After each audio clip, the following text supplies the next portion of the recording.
അങ്ങനെ നമ്മുടെ പുതിയൊരു വീഡിയോയിലേക്ക് സ്വാഗതം. അപ്പോൾ നമ്മൾ ഇന്നൊരു കട്ട്ലേറ്റ് ഉണ്ടാക്കാൻ പോവാണ്. അതിന് ബീഫുണ്ട്, വേണ്ട സവാള എടുത്ത് വെച്ച്, പച്ചമുളക്, 2 മുട്ട, 3 ഉരുളക്കിഴങ്ങ് എടുത്ത് വെച്ചിട്ടുണ്ട്, പിന്നെ റസ്ക് ഇതാ മേടിച്ച്.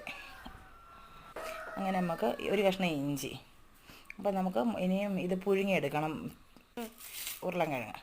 പിന്നെ അതിന് സവാള പൊളിക്കാവുന്നേ. സവാള നമുക്ക് ചോപ്പറിനകത്ത് വേണം അരിഞ്ഞെടുക്കാൻ.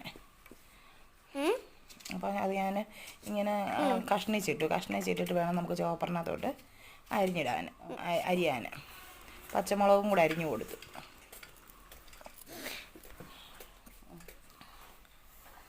ശ്രീക്കുട്ടനാണ് ചോപ്പറിനകത്ത് അരിഞ്ഞു തരുന്നത് കേട്ടോ.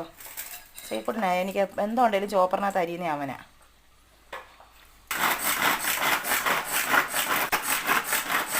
പുഴുങ്ങിയിരുന്ന് അരിയുന്നത്. പിന്നെ ഉരുളക്കിഴങ്ങ് പുഴുങ്ങിയെടുത്തേ. ഒന്നാണ് നല്ല സുന്ദരമായിട്ട് അത് അരിഞ്ഞ് നിന്നിട്ടുണ്ട് കേട്ടോ ചോപ്പറിനകത്ത്. പിന്നെ എൻ്റെ ഉരുളക്കിഴങ്ങിൻ്റെ തൊലി പൊളിക്കും. അത് നമുക്ക് ഉടച്ചെടുക്കണം. ഇനി മിക്സിയുടെ ജാറിലോട്ട് ഇട്ടൊരു കറക്കി ഇങ്ങെടുക്കും.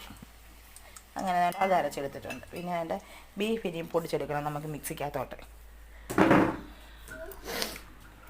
ബീഫ് ഉപ്പും കുരുമുളകും ഇട്ട് വേവിച്ചതാണേ. പിന്നെ അതിൻ്റെ ചട്ടി അടപ്പയിലോട്ട് വെച്ച് നമുക്കിനി തീ കത്തിച്ച് കൊടുക്കാം. ചട്ടി ചൂടാകുമ്പോൾ നമുക്ക് എണ്ണ ഒഴിച്ച് കൊടുക്കാം. അതുകൊണ്ട് വെളിച്ചെണ്ണയാണ് ഒഴിച്ചത്. ഇപ്പോൾ എണ്ണ ചൂടായിട്ടുണ്ട്. നമുക്ക് ഈ അരിഞ്ഞ് വെച്ചേക്കുന്ന സവാളയും പച്ചമുളകും ഇഞ്ചിയും കൂടെ ഇട്ട് വഴറ്റണം.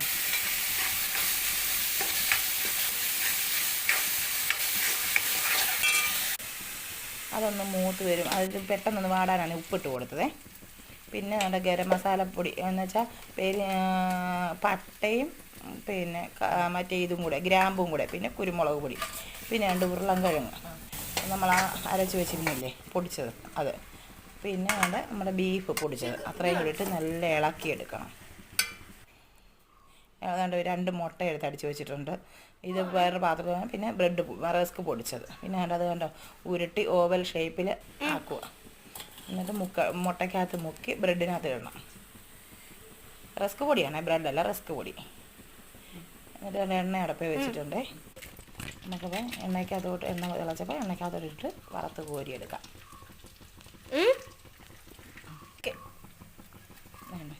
അപ്പോൾ നമ്മുടെ കട്ട്ലേറ്റ് റെഡി ആയിട്ടുണ്ട്.